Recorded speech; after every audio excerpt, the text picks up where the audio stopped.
In the dead of winter, when the world should have held its breath in quiet expectation of spring, Europe froze in a silence deeper than any tomb. On the night of January 5, 1709, temperatures plunged across the continent with a ferocity unmatched in half a millennium. Rivers turned to solid ice. Birds fell from the sky mid-flight, and entire forests shattered like glass under the weight of their frozen limbs. This was no ordinary cold snap.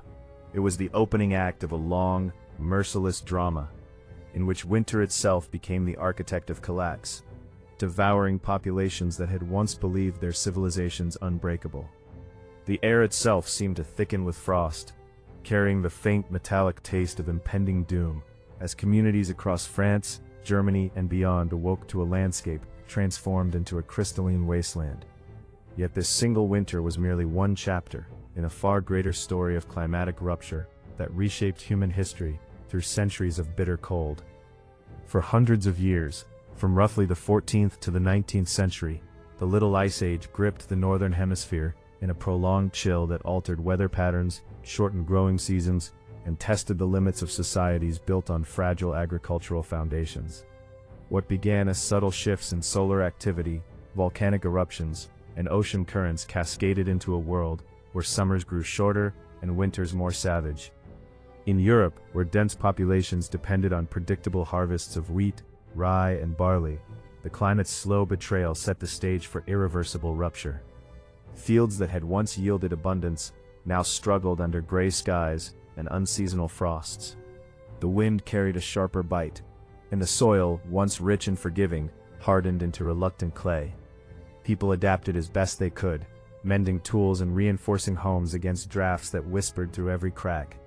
But beneath the routines of daily survival lay an invisible tension, a gathering storm that no king or peasant could fully comprehend. The collapse did not begin with chaos. It began quietly in the lengthening shadows of autumn and the delayed thaws of spring. Before the worst of the cold descended, life in medieval and early modern Europe followed rhythms as old as the land itself. Villagers rose with the pale light of dawn to tend livestock in wooden barns that smelled of hay and warm breath.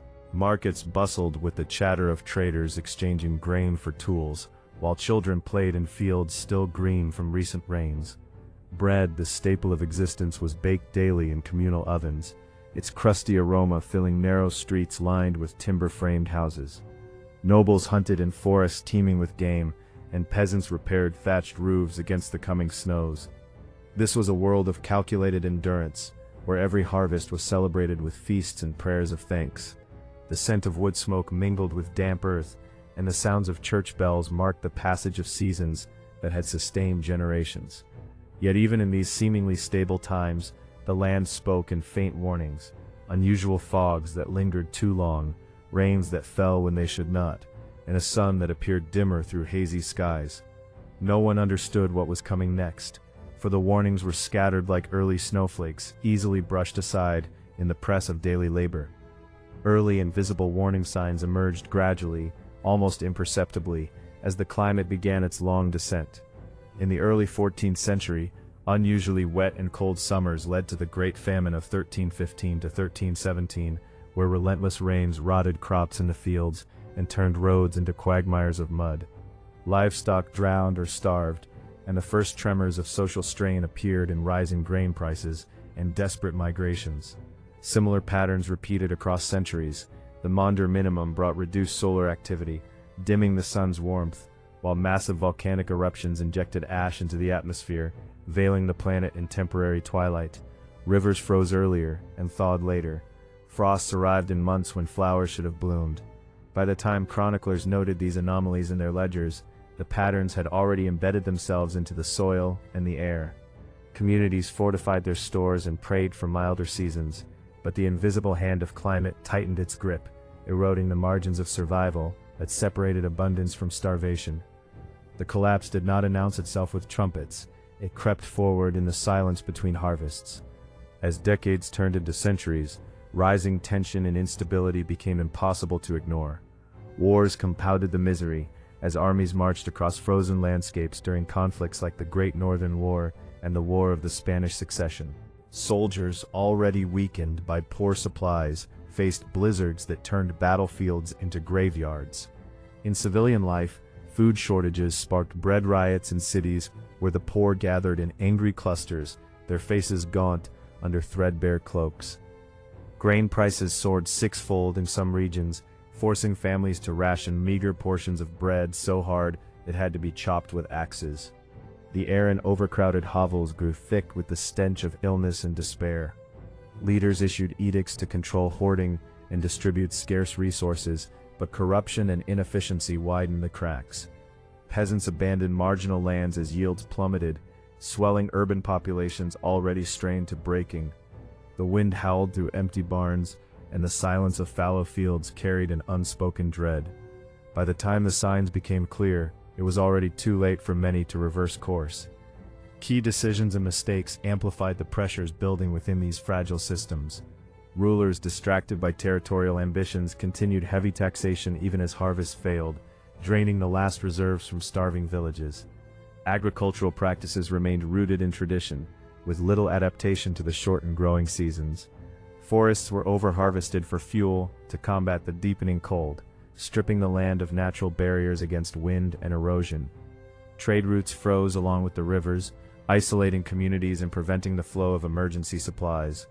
In France during the Great Frost of 1709, authorities formed commissions to manage grain, yet enforcement was brutal and uneven, breeding resentment among the populace. Wars drained manpower and resources precisely when they were needed most for survival. These choices, born of short-term necessity and long-term hubris, transformed environmental stress into systemic failure. The ground itself seemed to reject human ambition, freezing roots and hopes alike in its unyielding embrace. The moment the system began to fail arrived with shocking suddenness in winters like that of 1709. Overnight, the continent locked in ice. Wine froze solid in barrels, livestock perished in fields turned to tundra, and fish died beneath river surfaces thick as stone.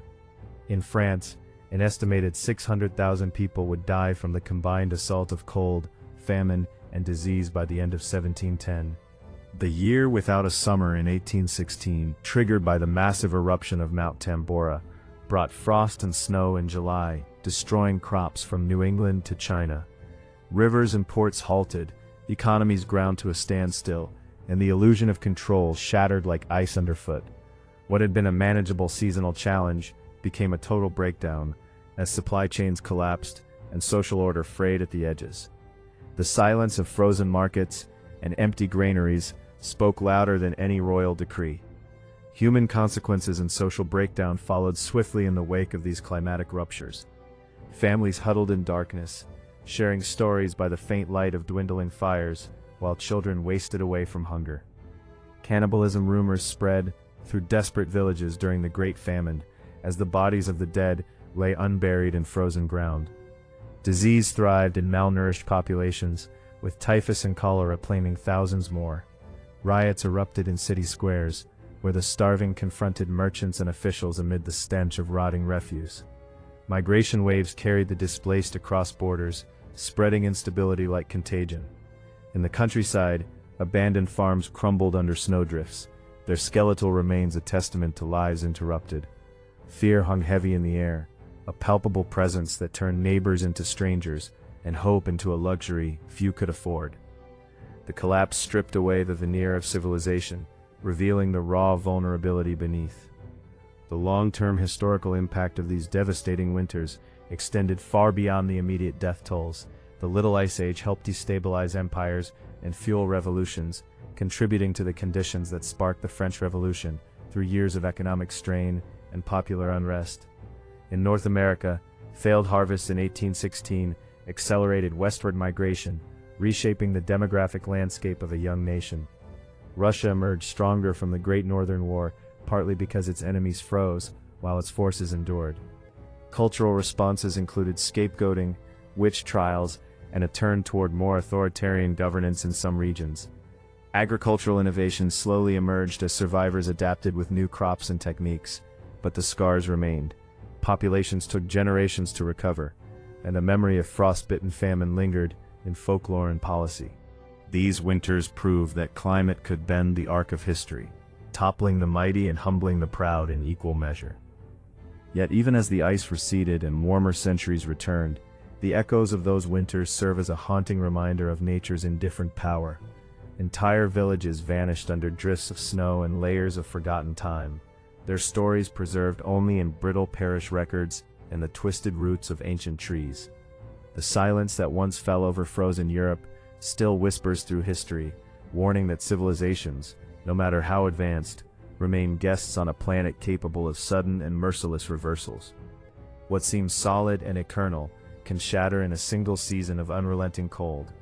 The populations that endured these devastations rebuilt, adapted, and eventually thrived, but they carried forward the knowledge that prosperity is always provisional. In the end, the winters that devastated so many did not merely destroy, they revealed the fragile threads binding humanity to the rhythms of an unpredictable world, threads that can unravel when the temperature drops and the light fades from the sky. The frost may melt, but the memory of collapse endures, a quiet sentinel against future illusions of permanence.